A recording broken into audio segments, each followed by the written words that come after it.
اللہ تعالیٰ نے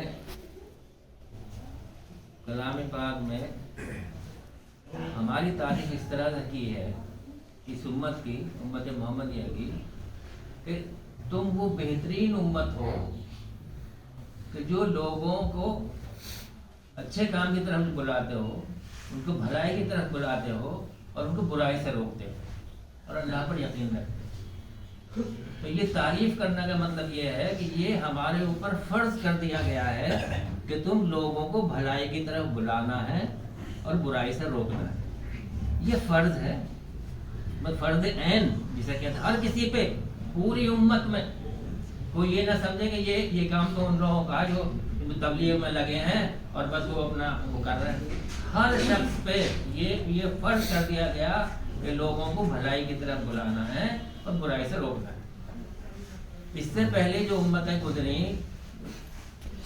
بنی اسرائیل یہ قوم تھی، اس کو اللہ نے معزول کیا اور کلام پاک میں اس کا ذکر ہے، اور ان کا جرم یہ بتایا کہ انہوں نے لوگوں کو منکرات سے روکنا بند کر دیا۔ منکرات کہتے ہیں کسی برائی سے، مطلب منکرات سے روکنا بند کر دیا تھا، اس لیے ان کو اس امت کو معزول کر کے اس امت کو لے کے آئے۔ تو لوگوں کو برائی سے روکنا یہ بالکل فرض ہے۔ اور یہ صرف ایسے ہی نہیں ہے کہ اللہ کا حکم ہے، اللہ کا حکم معاشرے کی ہر کام اللہ میں، اللہ تعالیٰ نے دنیا میں بھی اس کی بھلائی ہے، دنیا میں بھی اس کی عافیت ہے۔ جتنی بھلائی نظر آتی ہے معاشرے میں یا برائی اگر نظر آتی ہے، اگر سمجھو معاشرے میں اچھے لوگ ہیں اور وہ بھلائی کی طرف لوگوں کو بلا رہے ہیں اور برائی کی طرف روک رہے ہیں، تو معاشرے میں اچھا ہے۔ اور اگر ایسا لگے کہ ہر طرف برائی نظر آ رہی ہے، تو پھر ہم اس کی نقد یہ ہے کہ پھر معاشرے میں لوگوں کا کام یہ کم ہو گیا ہے کہ برائی سے روکا جائے۔ لوگوں نے برائی سے روکنا بند کر دیا ہے لوگوں کو، اور وہ روک نہیں رہے ہیں، یا ان کا کام جو مدھم پڑ گیا ہے، اس لیے برائیاں پھیل رہی ہیں۔ حکومتیں بھی اور جو جماعتیں بھی اور افراد جو الگ الگ اچھائی میں بھی لگے ہوئے ہیں اور برائی میں بھی لگے ہوئے ہیں، سب حکومتیں بھی۔ اب حکومت تو بہت سی، مان لو ساری کوئی دینی تھوڑا ہی وہ ہے ان کا، لوگوں کا اپنا اپنا، جیسے بینک کا سسٹم ہے، وہاں تو سود کا سسٹم ہے، تو وہ تو ساری حکومتیں جو ہے وہ سود والا سسٹم میں ہے۔ ایسے ہی حکومتوں نے بہت چیزیں جائز کر دی اور وہ کوئی جرم نہیں بچا، وہ کوئی جرم نہیں ہے ان کی نظر میں، مطلب وہ ہمارے مذہب میں جرم ہے۔ جیسے مثال کے طور پہ اتنے جوئے کے اڈے جو ہیں اس کا لائسنس ہوتا ہے، وہ جو بڑے بڑے جو کلب ہوتے ہیں وہ ہوتا ہے وہاں، مطلب وہاں پہ جوا کھیلو، ہمارے مذہب میں جوا حرام ہے۔ کتنے شراب خانے کھلے ہوئے، کتنے زناکاری کے اڈے کھلے ہوئے۔ لڑکے آپس میں نکاح کر سکتے ہیں، نکاح کا مطلب جو شادی کر کے رہو ایک ساتھ۔ لڑکیاں شادی کر سکتے ہیں، لڑکا لڑکی بھی بغیر شادی کے رہ سکتے ہیں۔ یہ مطلب انڈیا میں بھی ابھی لیگل ہے، قانوناً رہ سکتے ہیں، جبکہ یہ جرم کی بات ہے۔ تو اگر وہ حکومت کی لیول پہ یہ کر رہے ہیں تو ہم کم سے کم انفرادی طور پر ہم تو اپنے معاشرے میں تو روک سکتے ہیں۔ ہم اپنے بچوں سے، محلے پڑوس میں، اپنے گاؤں میں، اپنی جگہ، اپنے آپ کو تو کم سے کم روک سکتے ہیں ان چیزوں سے۔ تو اگر معاشرے میں جو ہے برائیاں اسی طرح بڑھتی رہی کہ ہم بھی روکنے کی بجائے بلکہ خود اس میں ملوث ہو گئے کہ ہم تو راستہ بتانے والے تھے، ہمیں تو اس لیے بھیجا گیا تھا کہ ہم راستہ بتائیں لوگوں کو، اور ہم خود راستہ بھول گئے، ہم ہی بھٹک گئے، ہم کون سے راستے پہ جانا تھا اور ہم جو کون سے راستے پہ نکل گئے۔ یہ تو بہت ہی مطلب جو ہمیں اس لیے بھیجا گیا تھا کہ سب لوگوں کو اللہ کا دین بتانا ہے، اللہ کا راستہ بتانا ہے، حق کیا ہے یہ بتانا ہے، اور ہم خود ہی اس چیز پہ عمل جب نہیں کریں گے تو بتائیں گے کیسے؟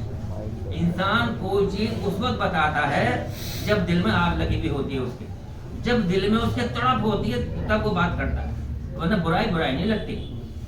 آپ صلی اللہ علیہ وسلم کا ارشاد ہے کہ ایک زمانہ ایسا آئے گا کہ عام ہو جائیں گی برائیاں عام ہو جائیں گی، اور لوگ برائی کو برائی نہیں سمجھیں گے، اور برائی سے روکنے والے بھی جو ہیں وہ کم ہو جائیں گے۔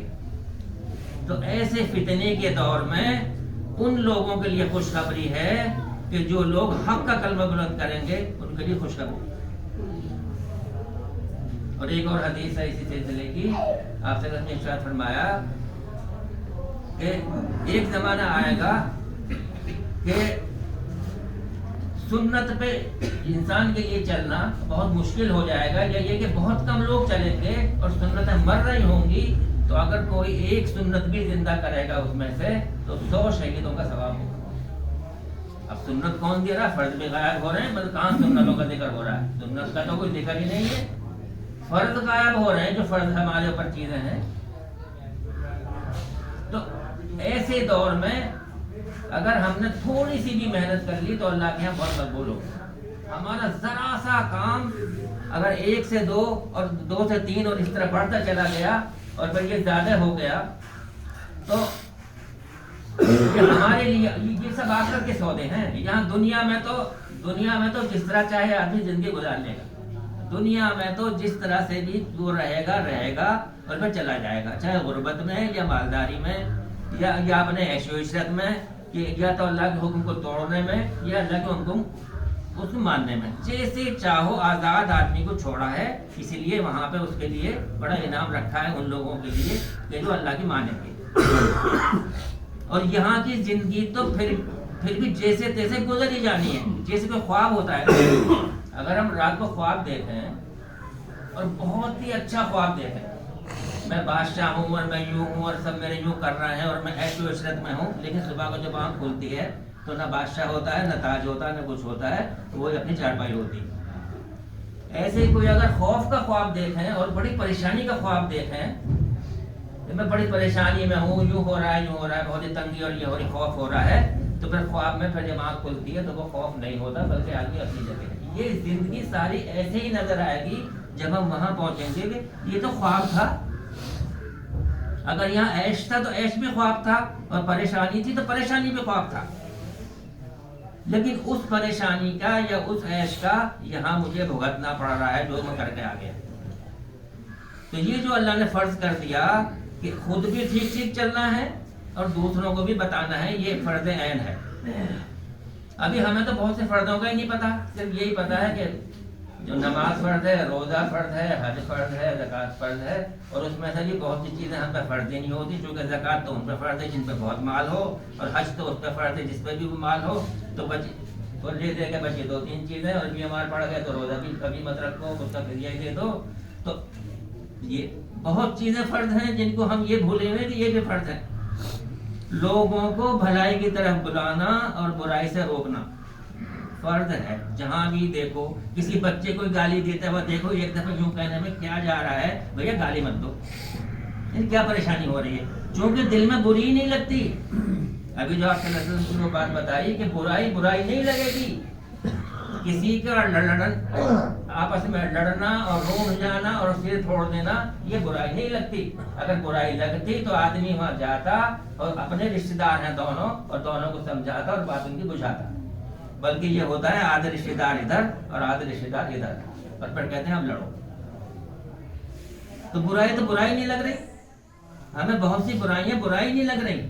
معاشرے میں اس قدر کی برائیاں ہیں، اور ایک حدیث ہے اس سلسلے کی کہ جب تم کوئی برائی دیکھو تو اس کو بڑھ کر ہاتھ سے روکو، اور اگر اس کی طاقت نہ ہو تو زبان سے روکو، اور زبان کی بھی طاقت نہ ہو تو کم سے کم یہ ہے کہ دل محسوس کر رہ جاؤ، دل میں ایسی تڑپ اور اس کی چبھن پیدا ہو جائے کہ میں دیکھو ان حالات میں آ گیا کہ میں اس کو روک نہیں پا رہا، لیکن دل میں ایسا اس کی گھٹن اور اس کی تڑپ محسوس ہو تو سمجھو ایمان ہے۔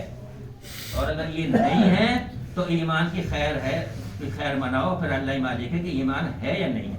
صرف نماز پڑھ کے نکل جانا اور باہر کچھ بھی ہوتا رہو اور چپ بیٹھے رہنا اور صرف اپنے نفع کی باتوں میں کچھ بھی کر لینا، یہ ایمان کا بس اللہ ہی ہے جو ایسے حاصل ہے۔ تو اس سب سے ہمیں دیکھنا ہے کہ آخر معاشرے میں بہت سی برائیاں تو ایسی ہیں جو اتنی رچ بس گئی ہیں، جو یہ ہے برائی نہیں ہے۔ بچے کی پیدائش سے لے کے پیدائش ہوئی تو اس کی جو چھٹی ہو رہی ہے اور خوب بڑی دعوت ہو رہی، وہ سب نہیں کرتے، بہت جو آدمی کر سکتا ہے، اور عقیقہ نہیں ہو رہا۔ عقیقے کے لیے سنت ہے اور یہ کہا جا رہا ہے عقیقہ تم کرو، عقیقہ نہیں ہو رہا بلکہ اس کی چھٹی ہو رہی ہے۔ اور لوازمات 10 ہو رہی ہیں. وہ لڑکی کے جو گھر والے ایک بڑا پورا وہ لا رہے ہیں، اس کے لیے بہت سامان اور دنیا کا، اور بڑی دعوتیں ہو رہی ہیں، بڑا وہ ہو رہا ہے. کہیں دین میں اس کا نام و نشان نہیں ہے. جب یہ ایسی رچ بس گئی کہ یہ دین سی معلوم ہو رہی ہیں اور ان کی کوئی برائی نہیں لگتی. اس کے علاوہ اور بہت سی چیزیں، گنڈے تعویذ کرنا، گنڈے پہننا اور تعویذ کرنا شرک ہے باقاعدہ. یہ سب اور چیزیں اور بہت سی چیزیں. اب تو یہ بھی ہو گیا ہے کہ سب مزاروں پہ جانا اور وہاں مانگنا اور وہ دھاگے باندھنا اور منت ماننا اس سے اور وہ سب کرنا، یہ سب کیا ہے؟ اللہ کے علاوہ کسی اور سے مانگنا. یعنی توحید میں بھی جو اللہ سے مانگنے اس میں بھی ملاوٹ ہو گئی. یعنی کہاں کہاں ہم نہیں بھٹک رہے ہیں. سودوں میں ہم ملوث ہو گئے، اپنے دھندے ہیں جو کام ہے اس میں ہماری خرابی ہو گئی، اس میں جھوٹ بولنا ضروری ہو گیا. بغیر جھوٹ کے وہ نہیں چلتا بزنس. اور سارے کام ہو گئے بغیر ملاوٹ کے، یہ نہیں ہو رہا. فلاں چیز کے بغیر وہ نہیں ہو رہا. کہاں دین جا رہا ہے؟ کہاں پر کھڑے ہیں؟ اسی کو لے کے چلے جائیں گے آنکھ بند کر کے. اس کا مطلب یقین نہیں ہے کھڑے ہونے کا. جس کو آگ میں آدمی کو ہاتھ نہیں ڈال سکتا اس لیے کہ اسے یقین ہے کہ اس میں تو آگ میرا ہاتھ جل جائے گا، کیوں نہیں ہاتھ ڈالتا؟ اس میں یقین ہے پکا ہاتھ ڈل جائے گا. اس کا یقین نہیں ہے کہ وہاں بھی آگ ہے. اور یہ سب جو کر رہا ہوں اور اس کا بدلہ تو آگ ہی بتائی گئی ہے. اگر یقین ہو تو آدمی بالکل نہیں کر سکتا. تو یہ ساری چیزیں جو ہیں اور اتنی بنائی، اور بیاہ شادی میں تو اللہ کے بس اللہ ہی بچائے. کیا کیا فطور ہیں شروع سے اور آخر تک. 50 چیزیں ایسی جو نہیں ہونی چاہیے. صرف نکاح کے علاوہ تو کچھ اور اس میں ہے ہی نہیں. اگر شادی میں نکاح ہی ہے، اور نکاح میں بھی حد یہ ہو گئی کہ کم سے کم نکاح صاف ستھرا ہو جاتا کہ نکاح ہو گیا. اس میں جو اس کا مہر مقرر کیا جاتا ہے لڑکے کی حیثیت سے 100 گنا زیادہ ہے. جتنا اس کی حیثیت بھی نہیں ہے اتنا بندھوا دو کہ اگر یہ ہماری لڑکی کو جو ہے اگر طلاق دینے لگے تو پھر ہم اس سے وصول کریں گے. اور اس میں یہ جو طلاق نہ دے سکے اس نیت سے وہاں پر وہ مہر بندھوایا جا رہا ہے. جہیز دیا جا رہا ہے اتنا جس کی حد نہیں، چاہے سود پہ لا رہے ہیں چاہے کچھ کر رہے ہیں. ساری جتنی لمبی چوڑی بارات جا رہی ہے. 1000 آدمیوں کو لڑکی والا جو ہے وہ کھلا رہا ہے. ہمارے نبی نے کھلایا تھا، ہمارے نبی نے کچھ ایسا کیا تھا، اس کے بعد بھی کچھ ہوا ہے. وہاں تو آج بھی نہیں ہوتا. یہ سب ہندوانی رسمیں. ہندوؤں میں کنواں پوجتے تھے جب آدمی کی بارات جاتی تھی. یہاں کنواں پوجنا تو بند ہو گیا کیونکہ مسلمان ہو گئے. اب جو 2 نفل پڑھ کے آؤ بھائی مسجد میں، یہ ایک طرح کا کنواں پوجا نہیں ہے. فجر کی تو اس نے پڑھی نہیں. فجر کی جو نماز فرض ہے وہ تو پڑھی نہیں ہے. اب سیرا ویرا باندھے ہوئے باجا وہیں تک بجتا آ رہا، تھوڑا پیچھے بجنا رک گیا اور باقی وہ آ کے نفل پڑھ رہے ہیں. یہاں پر کون سے کس نے پڑھے تھے، کہاں بتائے ہیں، کوئی حدیث ہے کہیں کچھ ہے؟ یہ سب کہاں سے چیزیں آ گئی ہیں؟ ایسی 1000 چیزیں ہیں جو ہم نے اپنی زندگی میں شامل کر لی. اور یہ تو فالتو والی ہیں، حرام جن کے بارے میں سب کچھ دیا ہوا ہے. ابھی جو ذکر ہوا کہ سود ہے اور فلاں ہے اور فلاں ہے اور 50 چیزیں ہیں، جھوٹ نہیں بولنا اور وعدہ خلافی نہیں کرنی، سب کچھ شامل ہو گیا دین میں. تو جب خود ہی لتڑے پڑے ہیں تو دوسرے کو اب کیا صاف کریں؟ جس کے ہاتھ صاف ہوں وہی تو کسی کو صاف کر کے کر دے گا. جس کے اپنے ہی ہاتھ صاف نہ ہو اور وہ نہ ہو، اس کے اوپر ہی گندگی لتڑی پڑی ہو، وہ کیا کس سے کہے؟ تو پہلے خود بھی اپنی صفائی کرنی ہے، اپنے دل صاف کرنے ہیں، اپنے آپ کو پاک کرنا ہے، اللہ کے راستے میں لگنا ہے، اور دوسروں سے کہنا ہے. اور دوسروں سے کہنے سے یہ بھی ہوتا ہے کہ پھر آدمی خود بھی کرنے لگتا. اگر میں نماز نہیں پڑھتا اور میں دوسروں سے کہنا شروع کر دوں بھائی نماز پڑھو، تو اس ڈر سے یار وہ یہ کہے گا یار تم خود تو پڑھتے نہیں اور ہم سے کہہ رہے ہو، تو میں خود بھی پڑھنے ہی لگوں گا. پھر اگر میں جھوٹ نہیں، اگر میں سچ بول رہا ہوں دوسروں سے کہوں تو پھر میں خود پھر بولنے لگوں گا کہ بھائی لوگ کہیں گے یار تم تو خود ہی جھوٹ بول رہے ہو تو ہم سے کہہ رہے ہو سچ بولو. تو دوسروں سے بھی کہنا شروع کریں اور اپنے آپ بھی شروع کریں. اور تبدیلی اگر نہیں آئی تو بڑا سخت زمانہ آ رہا ہے، خاص طور سے مسلمانوں کے لیے، کہ ذلت اور رسوائی کا چیخنا پڑے گا. اگر اللہ کا سہارا ہم نے اپنا مضبوط نہیں پکڑا اور اللہ کی رسی کو نہیں پکڑا تو یہ دنیا ہمارے لیے جو تنگ ہو جائے گی. روز دیکھ لو نئے قانون آ رہے ہیں. اب جو سول کوڈ کا نیا قانون آنے والا کہ سب برابر سب چیزوں سے ہوگا، تو پتہ نہیں کیا کیا ہونے والا ہے. اللہ کی رسی کو نہیں پکڑا، یہ مجبوری بھی ہے ہماری کہ اگر ہمیں اللہ کا سہارا نہیں نصیب ہوا، اور نصیب جب ہوگا جب اس کا کہنا مانیں گے. کیونکہ نافرمان کو سہارا نہیں دیا جاتا ہے. تو اللہ رحم کرے ہمارے اوپر اور ہمیں جو ہوش دے دے اس بات کا کہ ہمیں کون سے راستے پہ جانا ہے، اس کا شعور دے پورا.